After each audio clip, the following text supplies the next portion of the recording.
Hello everyone. আজকে বাংলা ব্যাকরণের যৌগিক শব্দ এবং রুরু বা রুরি শব্দ নিয়ে আমরা আলোচনা করব এবং এতটুকু আমি এনশিওর করতে পারি যে আজকের ক্লাসের পর এই যৌগিক শব্দ এবং রুরু বা রুরি শব্দ নিয়ে আর কোনো প্রবলেম ফেস করতে হবে না। কেউ ইচ্ছা করে ভুল করতে পারবে না। খেয়াল করি আমরা মূল শব্দ যৌগিক শব্দ এবং রুরু বা রুরি শব্দ মূল শব্দের অর্থ খেয়াল করি আমরা মূল শব্দ একটা হচ্ছে মূল শব্দ আরেকটা হচ্ছে নতুন শব্দ। খেয়াল করি মূল শব্দের অর্থ নতুন শব্দের সাথে মিললে যৌগিক আর না মিললে রুড়ো বা রুড়ি শব্দ। এক্সাম্পল দিলে একদম ক্লিয়ার হয়ে যাবে। খেয়াল করি আমরা একটা এক্সাম্পল খেয়াল করি। হাত, হাত যোগ রশ্মি, তাহলে কি হবে এটা? হাতি। হাত যোগ রশ্মি কি হচ্ছে? হাতি। তাহলে হাতটা হচ্ছে আমার মূল শব্দ আর হাতিটা হচ্ছে নতুন শব্দ। হাতের সাথে অতিরিক্ত একটা অংশ রশ্মি যুক্ত হয়ে কি হয়েছে?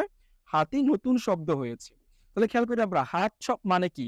হাত মানে আমাদের অঙ্গ প্রত্যঙ্গ বাহু। আর হাতি মানে কি? হাতি মানে বিশাল বড় একটা প্রাণী। তাহলে কি অর্থ কি মিলতেছে? না। তাহলে মূল শব্দের অর্থ একটা, নতুন শব্দের অর্থ আরেকটা। তাহলে মূল শব্দের অর্থের সাথে নতুন শব্দের কোনো মিল আছে? না। তাহলে আমরা কি বলছিলাম? না মিললে কি হবে? রুরু বা রুরি শব্দ। তাহলে যদি পরীক্ষায় প্রশ্ন আসে হাতি কোন শব্দ? আমরা বলবো রুরো বা রুরি শব্দ। কারণ কি?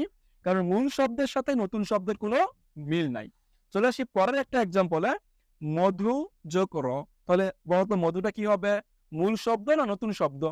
মূল শব্দ। আর এটা কি অতিরিক্ত একটা অংশ আর মধুরটা নতুন শব্দ। তাহলে এটা হচ্ছে আমার মূল শব্দ, এটা হচ্ছে নতুন শব্দ। তাহলে মধু মানে কি? মধু মানে মিষ্টি। মধুর মানে কি? মধুর মানেও মিষ্টি। তাহলে কি হচ্ছে? মূল শব্দের অর্থ নতুন শব্দের সাথে মিলতেছে। তাহলে মিললে আমরা কি বলেছিলাম এখানে? মিললে হবে যৌগিক শব্দ। তাহলে এখানে মধুর কোন শব্দ? যৌগিক শব্দ। একদম ইজি। খেয়াল করে আমরা নেক্সট একটা এক্সাম্পল দেখি। পাঞ্জাব যোগ রশ্মি। পাঞ্জাবটা হচ্ছে মূল শব্দ, রশ্মি অতিরিক্ত যুক্ত হয়ে কি হয়েছে? পাঞ্জাবি। তাহলে পাঞ্জাব মানে কি? পাঞ্জাব মানে হচ্ছে একটা জাতির নাম। কিসের নাম? জাতির নাম। আর পাঞ্জাবি মানে কি? একটা পোশাক, জামা। তাহলে কি মিলতেছে? কোথায় একটা জাতি আর কোথায় একটা জামা জামা কাপড়। যেহেতু মূল শব্দের সাথে নতুন শব্দের কোনো মিল নাই, তাহলে কি হবে এটা বলতো? রুড়ো বা রুড়ি শব্দ।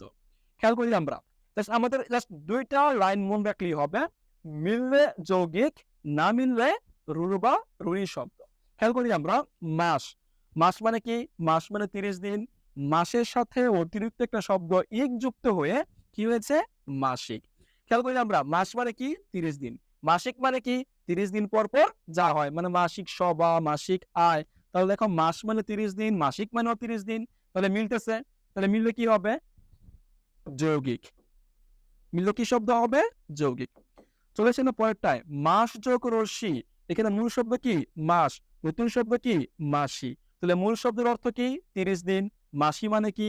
মায়ের বোন, খালা। তাহলে বলতো কোথায় মাস মানে 30 দিন আর কোথায় মাসি?